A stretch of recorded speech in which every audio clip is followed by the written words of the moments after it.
Hello, it is I, Dr. Brian Lorgon 111, and welcome back to Last Stream World Unknown, where we have a bit of business in a couple of goblin towns. This one is Gremlar.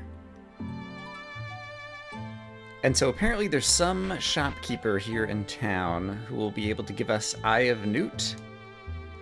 And I don't know if he's going to be a shopkeeper who's like, like the innkeeper or the barkeep or something like that. Or if he's just going to be a random person walking around town that we need to talk to. And since they call him a goblin shopkeeper, I would imagine that it's one of the shops.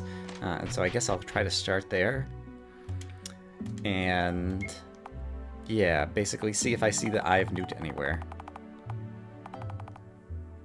Okay, well, unfortunately, I think I walked around the entire town and talked to everyone, and I couldn't find anyone who seemed to be the Gremlar shopkeeper who might want to give me the Eye of Newt. I just realized I've had my mouse cursor on the screen. Oops. And so we're just going to move on.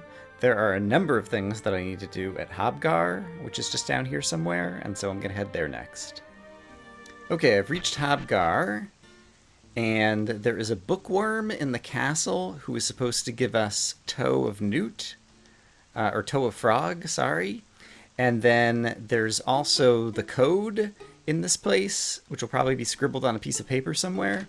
And so I'm going to walk all around town to see if we can find the secret developer code, and also try to find that bookworm who might be able to give us the Toe of Frog.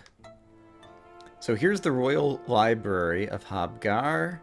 And so perhaps this will be the guy. He wants to share knowledge with everything. Ooh, here's the code. Okay, this is great. 0704-1985. Ooh, and this person, here's the researcher. Are those blueprints for a radar device? Needs materials. Receiver constructed from a crystal. They're mining. They have geologic charts. Please take this map. All right, crystal map. Great. I don't even remember if I had that on my to-do list, but that is good because it's something checked off. Okay, that's progress. Here's another goblin who might be a bookworm. No, that's Grimley's wife. Okay.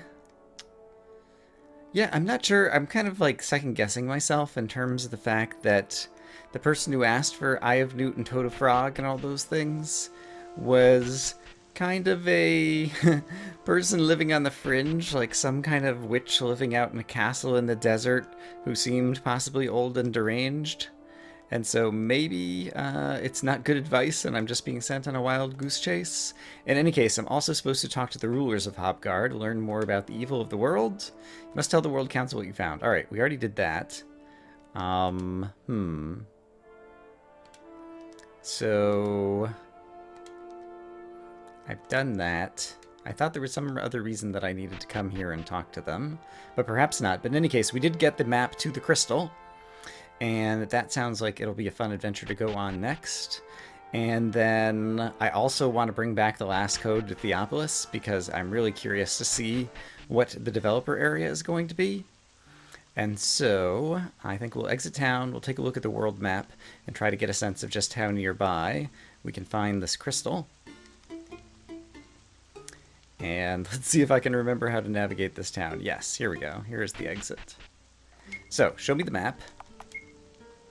And it's probably the last thing here. Crystal deposits. Okay, just kind of up and left. Yeah, that's not too far to get to. All right, I'll head over there. Okay, according to the map, the crystal deposit should be right here. Dug and found. Crystal! Great. Okay, and I think those are all three parts of the radar now, and so that also gives us a reason to head back to Westonia and talk to the Westonia scientist who is trying to develop the radar, and so that's another place that we can go. So many places to go. Alright, back at Theopolis. I've been waiting for this for a while. Which one is Hob Gar? That's Gremlar. We already have that one. Westonia. Here's Hob Gar. Okay, and so it is 7... What was it? 04... 1985. There we go. That unlocks it. What is going to be back here? Oh boy, oh boy, oh boy, I'm so excited. It is... Oh, neat! Cabo San Lucas, Mexico, July 2016. Andrew, Josh, Mark, and Chris sit around a table and work tirelessly on finishing this very game. It's the developers. They have t-shirts. All right, and they look comfortable. All right.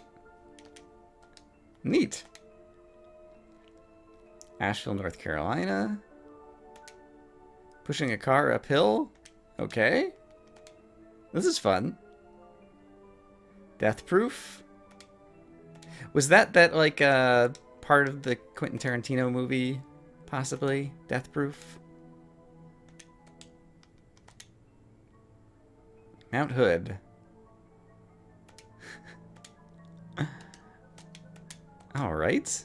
It's kind of interesting, like, other than the Mexico one at the beginning, these are places like on the West Coast and the East Coast that I've been. Let's see. All right, so we're back in Mexico. Guess that's everybody's family. And yeah, there are some young kids, and so it makes me wonder if some of those dates were birth dates for the 8-digit codes of some of the kids. Maybe? Rock climbing? Okay. Texas. I haven't been to Texas. That's a place I haven't been to New Mexico either. Kickstarter backers. Neat. Blue Ridge Parkway. Seems like they're active. And today I'm sitting in a chair playing a video game. But that's okay, because I'll be out later, I am sure, to at least go for a walk. Last Stream Ship Challenge. Alright. I wonder if that was some kind of speed run that they did in the first game. I know they have like some speedrun challenges going on in this game, or they might already be done by the time this airs. 100-meter swim. Fun, fun, fun. Ping pong. All right. Back in North Carolina. Let's throw away our bike. They got good biking jerseys with Last Stream logo as well. I don't have a sense, like, you know, it's like, you know, an indie game or whatever. Like, it's, you know, these few guys who did most of the development work. And then obviously, you know, like testers and artists and musicians and marketing and all the other people who go into like development to actually get the game out the door. But I don't have a sense of like how successful this game was. I heard about it because James Recommends on Extra Credits talked about the first one. And like a year or two after I saw that video, I finally decided to play it. And I was like, oh, this is good. This is the kind of thing I've been looking for.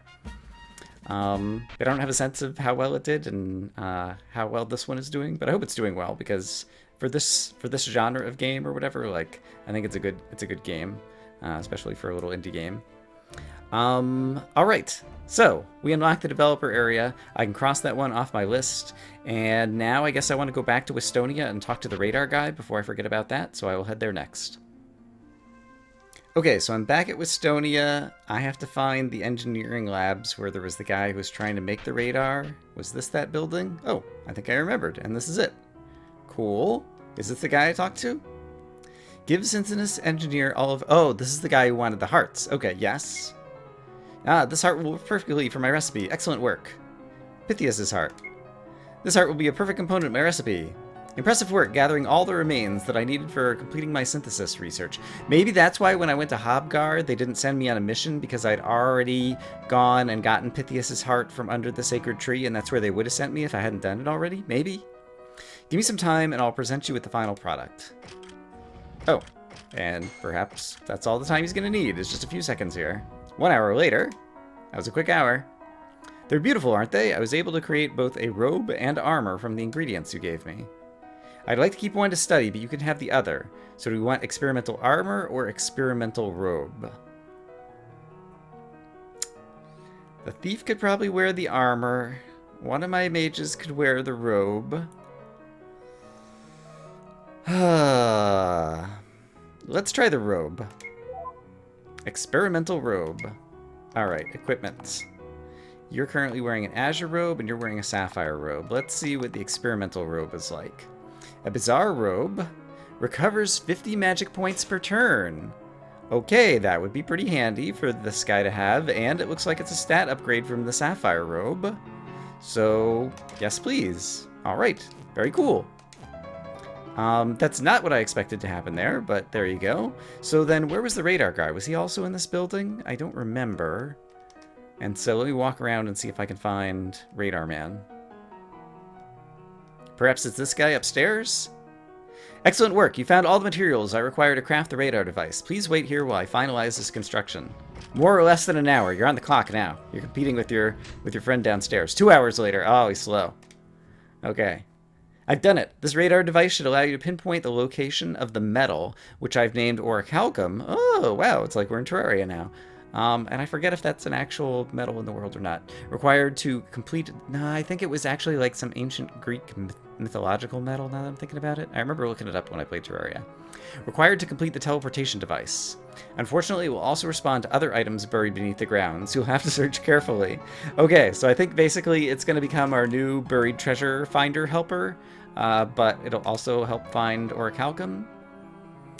Alright, it's one of a kind. Radar! Cool. Press dash on the world map to use radar. Awesome, and we get an achievement for it. Terrific. Okay, that's really cool.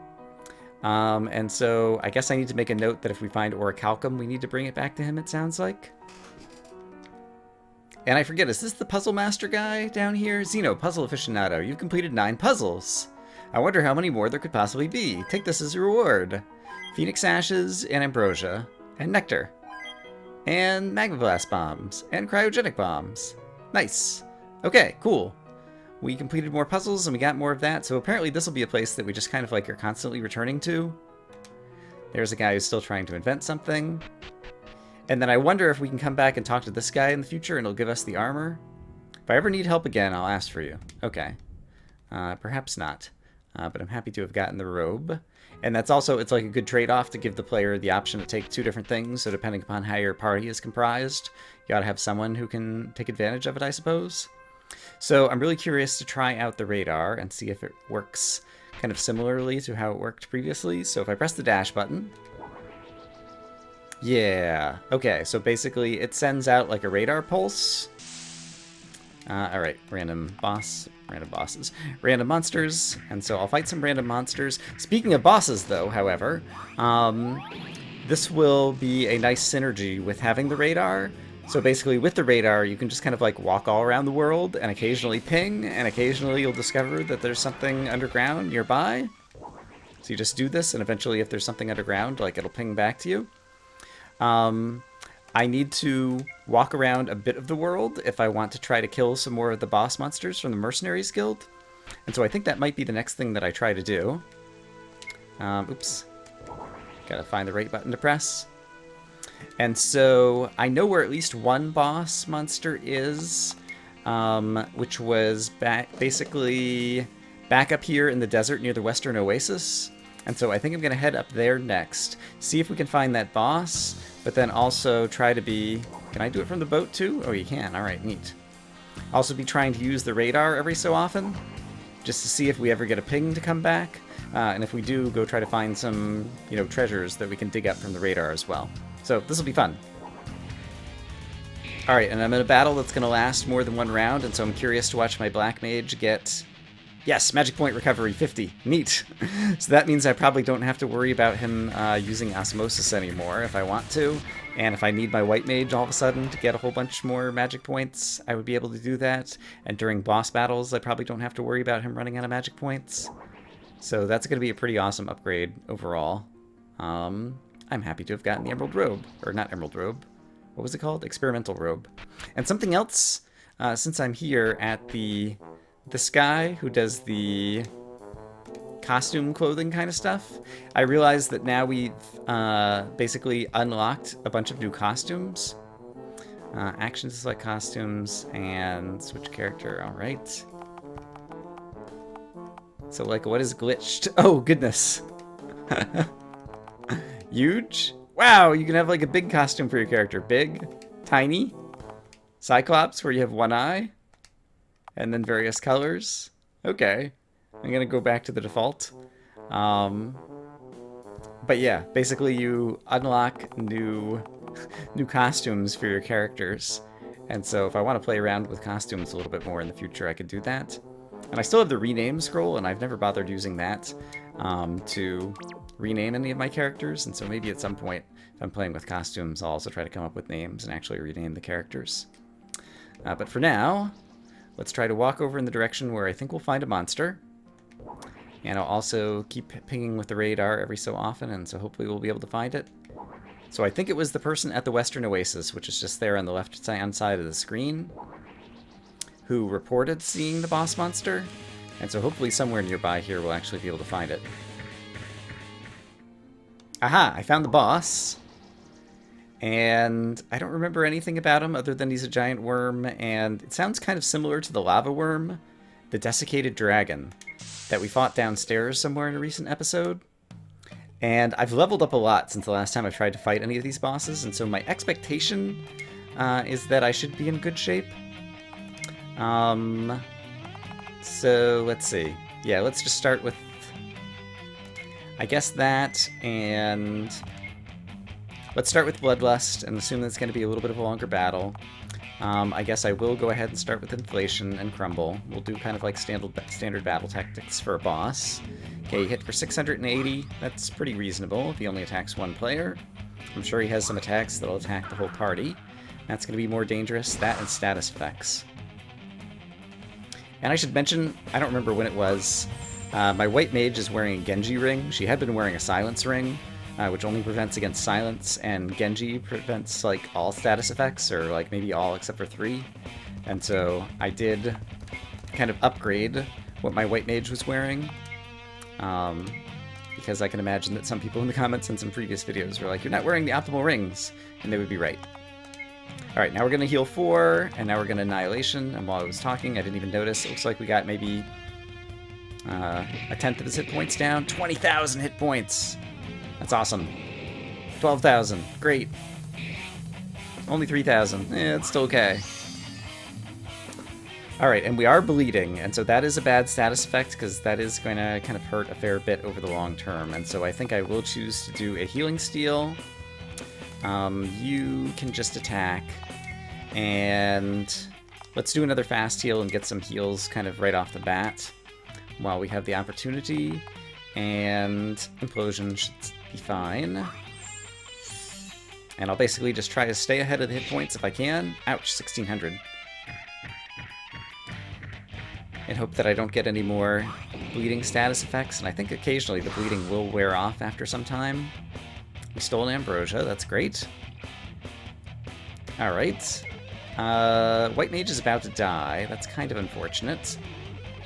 Let's just ignore that for the moment and imagine that everything's going to be just fine. I can't use Knuckle Breaker again. I'm kind of tempted, since it seems like it's going to be a long battle. I'm going to do Healing Trance so that he can get a little bit of extra healing. And I'm going to see if she can Cure 4 herself before she gets hit again. And hope that we can keep the White Mage up that way. Cool, and he's chosen to buff himself rather than attack the party. So that gives me a little bit of breathing room here. Alright, 8100. Cure 4 is 3000 hit points. Okay, the White Mage is standing again. Everyone's going to lose some hit points. But we're doing okay. I think I should continue to do some Healing Steal. I believe I can do another Knuckle Breaker. And at this point, I can do another Heal 4, assuming the White Mage lasts long enough to actually cast it. And let's try another Implosion. Okay, hit the Thief, that's fine. Oh no, Knuckle Breaker missed! That's unfortunate. That could have been a gazillion hit points. And it did not work. Alright, everybody's still kind of standing for the moment. Oh, White Mage died. Alright. I lied. Okay, let's do Burglary. Let's do... Yeah, a normal attack, and let's have the Black Mage use an item to resurrect the White Mage. I think just a resurrection elixir might be good enough, because then she'll no longer be bleeding when she comes back up. And so she should be able to regain hit points faster that way. 10,000, nice work. But then he dies. That's your reward for doing nice work. Okay, you can just attack. Now you can cast Life 3 on the thief. Should I do that, or should I do another heal? I think everyone will last another round of battle, so I'm going to do that. And let's do Crumble again to reduce his magic defenses once again. Ooh! Okay, that was pretty mean. I'm actually in pretty bad trouble here right now. So I think what I need to do is have this guy do a resurrection on you, and you can do fast life on you, just to get everybody standing again, and hope that he only attacks one of my party. Okay, he only attacks one of my party, that's fine. And now if I can get a heal off in the next round again, I might be okay. So even though it's not very much, let's do a healing steal. Let's do a knuckle breaker. Let's do a heal 4. And I think I never got a chance to cast the crumble. Maybe I did, I can't remember for sure. Let's try annihilation and see how many it's... Nope, it's not going to matter anyway, because the black mage is dead. Alright. And I think I just missed with the knuckle breaker again, so maybe I need to quit trying to use the knuckle breaker. Okay. So the rest of the party is standing pretty well at this point, so I think you can do burglary, you can just do a normal attack, you can do a life 3. Ah, you're bleeding again. Well, that's unfortunate. Seems like we'll be resurrecting the white mage one more time before the end of this, I expect. Yeah, because the white mage loses a ton of hit points when she is bleeding. I could... Yeah, actually, let's do this. Let's use a Great Potion, 50% hit points. Let's use that on the white mage. You can just attack. You're going to heal the entire party. And you can use Annihilation. There we go. Okay, so fast heal. Everybody's holding on. Still holding on just fine. Once the thief steps in here, the white mage will no longer be in kind of like the yellow danger range of hit points. Alright. Okay, I think we can make this work. Let's do a healing steal, just to kind of spread that out. And let's do a heal 4. And let's just do an implosion, and yeah, let's just try to focus on dealing some damage. We've got him more than halfway down, I think, at this point. So let's see if we can finish him off. Healing steal. A little bit of hit points for everybody. Heal 4. A lot of bit of hit points for everybody. Ouch. Bleeding is just a really bad status effect. Alright. Let's do burglary and try to focus on damage output. And can I do a fast heal? I cannot. What is Laying of Hands? This heals enemies as well, and heals my allies as well. And so I'm going to use that, even though I don't need to use it as an attack, just because it's like a third healing spell that's not currently on cooldown. So we'll try to get a sense of just how much healing that one can do. Nice, 10,000 on Annihilation. And almost 8,000 on that. Yeah, that was a pretty good heal, actually. I kept the monk alive for another round of combat, so that's good. Burglary's on cooldown, so we'll use that. We'll use that. We can now do a fast heal, and we'll try another implosion.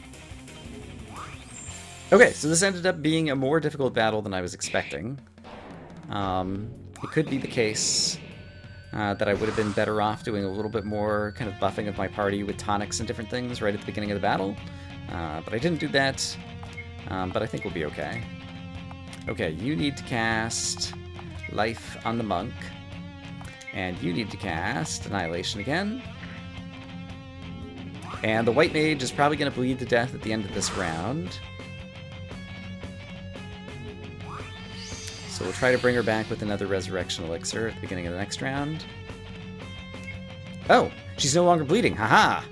Take that, monster. Okay, give me heal 4.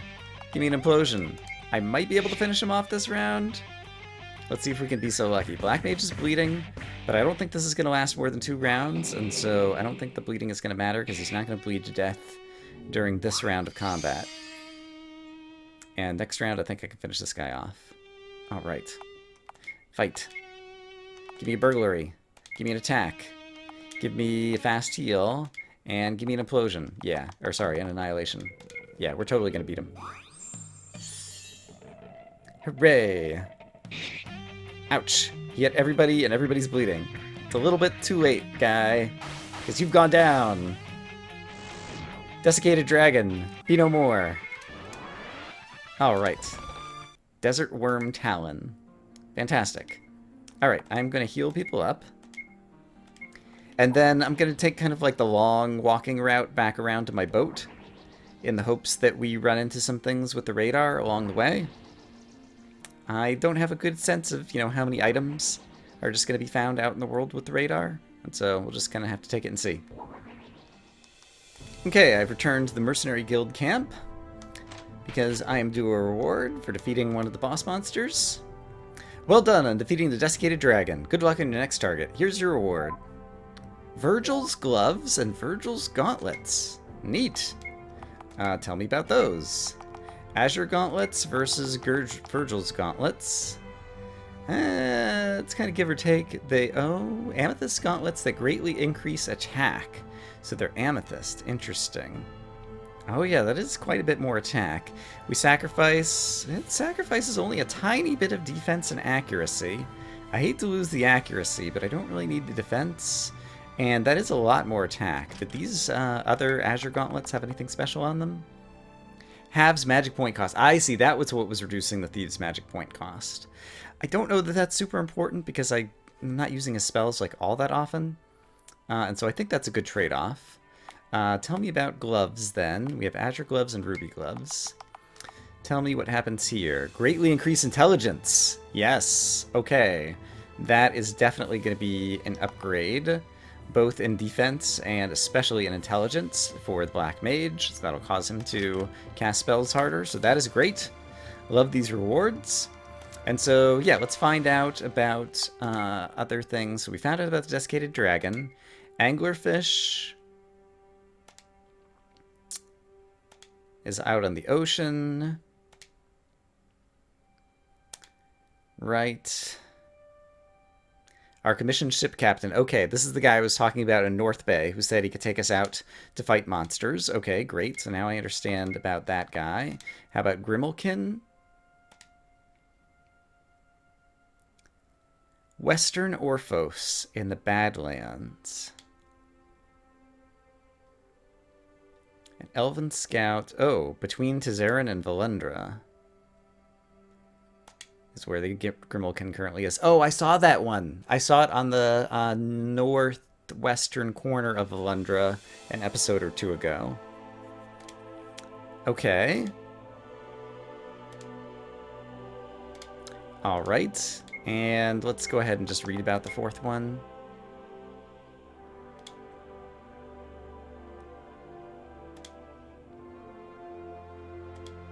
So is this another water one?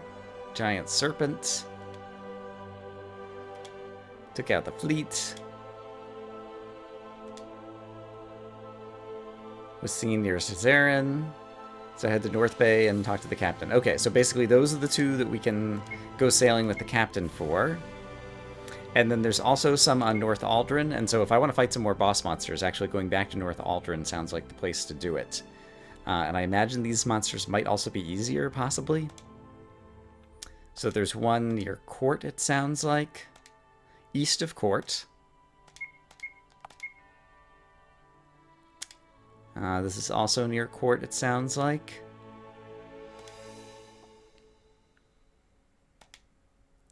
Acidic Venom. Alright. Yeah, let's just learn about all of these. Tortured Trees. West of Necht. Okay, so we've got East of Court, we've got West of Necht, so a couple on North Aldrin, one here on South Aldrin. It's the Deathwood. And finally, we have Emerald Fire. So this is also going to be down close to Necht. It's another dragon. Okay, so we have some targets that we could go after. And yeah, so I think probably next time I'll go back to doing some boss killing because we're getting still some good upgrades from doing this. And it'll also be an excuse to be walking around the world and pinging with the radar. And so hopefully we'll find some random buried treasures throughout this world. But I think that's probably a good place to go ahead and call it a day here for today. So I hope, as always, that you guys are having a great day, and I'll see you again soon with more Last Dream World Unknown, where we're back to exploring the world, fighting bosses, and finding treasures. Bye-bye.